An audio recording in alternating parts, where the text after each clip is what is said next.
Hi, I'm Stephen Hill, fellow of the Worshipful Company of Farriers. I'm here today with farrier tuition with Jay, doing a demonstration of dissection and looking at morbid specimens of horses' limbs. I've always been horsey. My dad was a horse dealer, racehorse trainer. I've hunted and competed a lot myself. Wanted to work with horses, and farriery seemed to be the best option at the time, which was about 30 years ago now when I started my apprenticeship. I just love the job, taking it all the way and still learning and still enjoying it.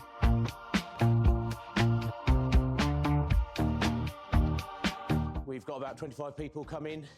We'll start off, I'll do a demonstration of a limb dissection, finding all the different structures, the basic structures. Then we will separate into groups and people will go off and they'll all get to have a go themselves in pairs, get to the same stage where I did. Then I will remove the hoof capsule. And as the day goes on, people will find things, and we tend to go down the route that everybody wants to go. If they want to find anything in particular, we can try and find those structures. Day leads itself where the people want to go, really, where the candidates want to go. Certainly with farriers, we are visual learners, and I think it's all very well looking at books, but actually seeing there in front of you and being shown a good way to actually find these structures, I believe is really beneficial for anybody wanting to learn about anatomy. And anatomy itself, we have to know how it works if we're going to be applying horses with shoes.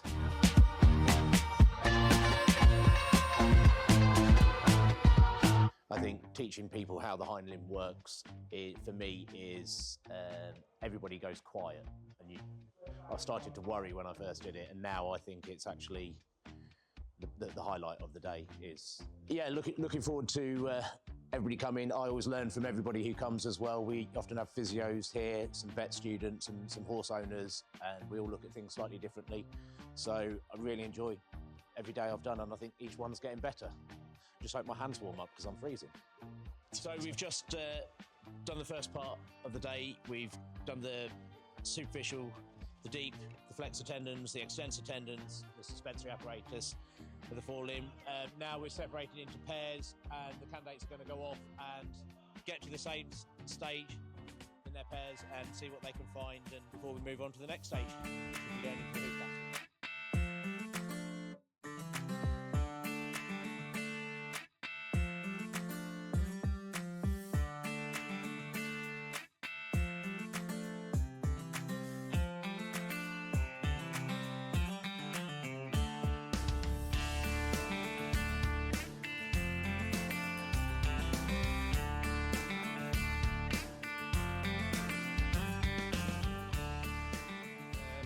Humphrey.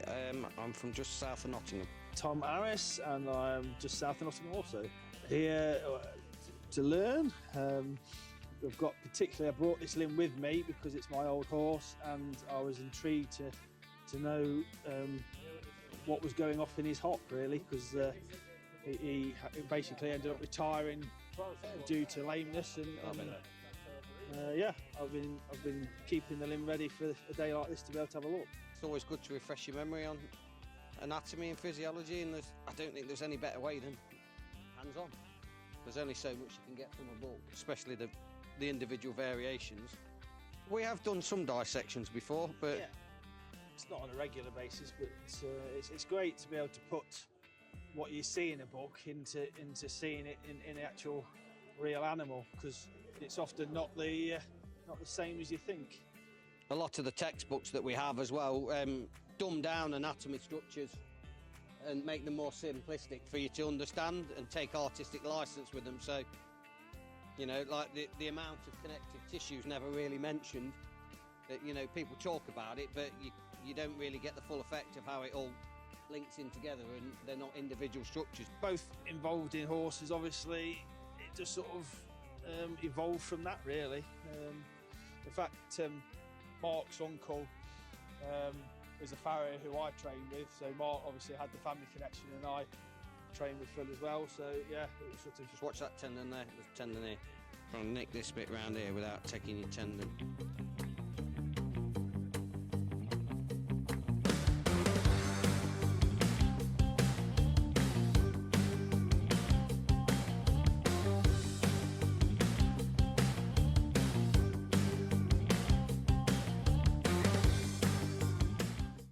My name's Harriet Bishop. I'm from Perth, Western Australia, although I lived and trained and qualified here in the UK. So I'm over visiting for a few weeks, and days like this are just invaluable for me because we don't get the opportunity in Perth really to get to these kind of days, and the dissections and the information from some of the best farriers in the world is hard to come by. Qualified 5 years ago, 6 years ago. Come from a long line of farriers myself though, so ever since I was tiny, I've been around it all and exposed to it, but yeah. I think there are a lot of similarities. I suppose environment is obviously one of the biggest differences between here and Australia, and the types of horses. We work with a lot of thoroughbreds and we don't get many cobs and bigger, heavier horses, but the basics are still the same really. The anatomy is still the same and what you're trying to achieve is still the same. It might just be how you go about it to get the end result really. These days are completely invaluable to me. They always refreshing your memory or learning new bits and kind of reminds you exactly what you're working with. You're not just putting a shoe on the end of the foot, it's affecting all of these other structures that you can't see. And it's easy to forget they're there, or you have massive control over what you do to the horse's limb, I don't know, that's a good one. All the juicy bits, I always enjoy getting into the fetlock and seeing all the different structures there. It's always surprising, but favourite part? All of it, I don't know. How do you pick? We've just been taking a picture of, it's a neurovascular bundle, so we've got the vein, the artery and the nerve. So we use digital microscope to take a close-up picture of it. But it's very difficult because the structures are so soft to get a good picture of all three together. But we managed to get quite a decent picture of the vein. You know it's the vein because it's a lot weaker structure. The walls on it are a lot thinner, so you can tell between the three. The artery has got more of a muscular wall to it, but the nerve is more white and cord-like. But it's just an interesting bit of kit for all the guys to get a bit of a close-up view of what they're dissecting.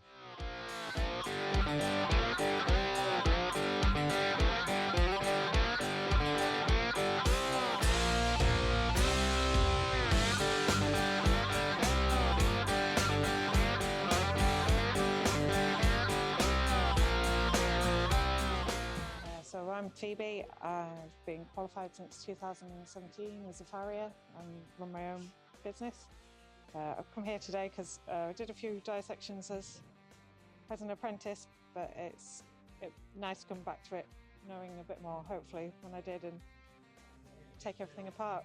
Farriers are really practical visual learners, so it's the best way to get to know everything. I'm Molly. I'm training to be a vet physio, and I've just come to try and get a bit more limb anatomy knowledge really. I find it's useful to see your knowledge in person, which you don't really get the chance to do. When things come from 2D to 3D rather than your diagrams, you can see how relevant and how well the horse is put together. It gives you an appreciation for the fact that they can stand upright, let alone gallop over muddy fences and things like that. So I've done a few legs. I'm looking forward to doing the hock later on and the reciprocal apparatus as well. So I haven't done a full limb before, so that'd be interesting. Yeah, I've done a bit at uni, purely to try and learn the anatomy. So it's quite good to have a bit of context of a farrier point of view. I'm quite looking at the stay apparatus probably of the horse.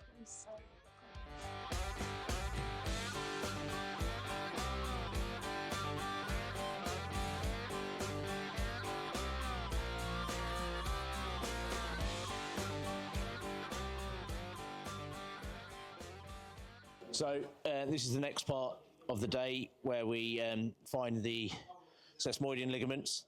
The proximal sesamoids are encapsulated in here, and you can see we have the straight, then underneath we have the oblique.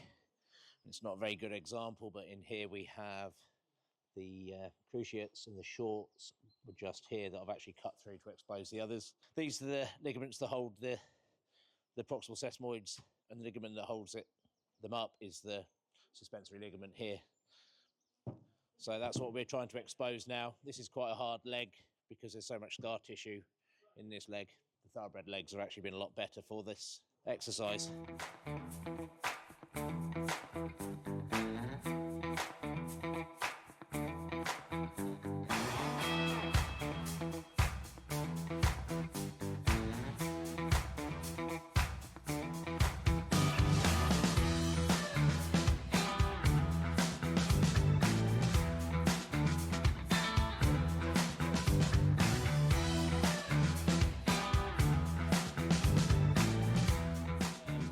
Cut into the hoof wall an inch further forward from the bulbs and went through to the zona alba, which would hope it make it easier to peel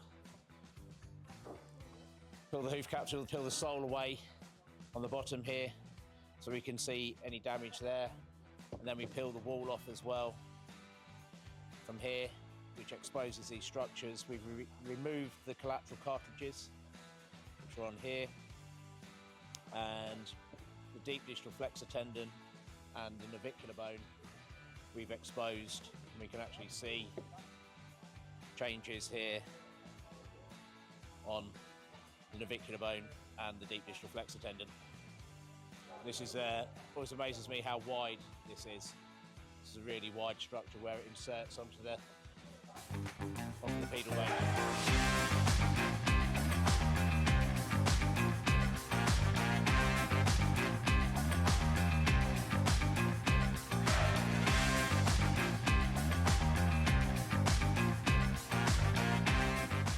Okay, so this is the hind limb of a horse, and this is to demonstrate how a horse locks its stifle. So this is the patella, pulls over the trochlear ridge here, and I push down, and there's no way that leg is flexing. I unlock it, then all of a sudden it will collapse.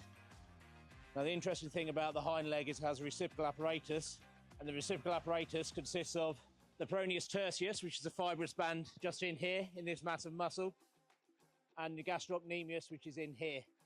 And these two only allow them to move together in unison. So you've got the locking stifle there, then you've got the flexion here, and you can see in here there's a fibrous band, and again here. This is how horses can snooze or rest with minimal muscular activity, by pulling this patella over the trochlear ridge to lock the stifle. Now, if a horse has a problem with the locking stifle, veterinary intervention will mean they will cut the medial ligament, the patella ligament, but that's quite extreme cases. A horse's hind limb is pointing out between 12 and 15 degrees, much like a human from the pelvis, and each joint bends and flexes in a different direction. So none of these are in line. So when we assess foot balance, we need to assess horses' foot balance behind, whilst on the floor or whilst moving, not hanging the limb out the back of the horse. So this is the horse's right hind. A lot of people would eye line down here and try and use what we term as the long axis on a hind foot, and they try and eye line hoof balance. When looking down this limb here, this would look quite inside high. So this side, people would say, is high. But depending on what height you hold the foot, it goes from inside high to outside high. Now this is why, in my opinion, we cannot use hanging a limb for foot balance as a good guide. You have somebody of two different heights. You can have somebody short, like Jim here, will have the foot down there, and you'll have Chris will have the foot up here, and they'll be getting a different view, and therefore a different opinion on where that foot needs to be trimmed. Right, it's been a really good day today. We found a few different things anatomically, always get a few surprises. I think everyone's learnt a fair bit. Do you agree, Stephen? Definitely. Certainly giving people things to think about. When they go quiet, I think it's always a good sign. Lots of questions, really good questions, and having the vet and physios here has also helped have another opinion. I think it's been really good. It's really helpful as well, having the x-rays and some of the limbs that we knew had certain pathologies. So that was Definitely. great to look at the sort of x-rays and then dissect the limbs out and look at the different ailments sort of in the flesh. I think it's nice to be able to, like you say, look at them rather than on a screen, a two-dimensional screen, actually see those things close up and actually touch them. I think feeling the roughened surfaces of some of the joints and so on, I think it's been brilliant. Definitely. I'd like to think so. Yeah, everyone seems happy with what they're doing, and like you say, you can learn so much from sort of books, but it's great to get hands-on and actually put sort of real-life anatomy into practice. We're Farry Tuition, and we'll see you at the next video.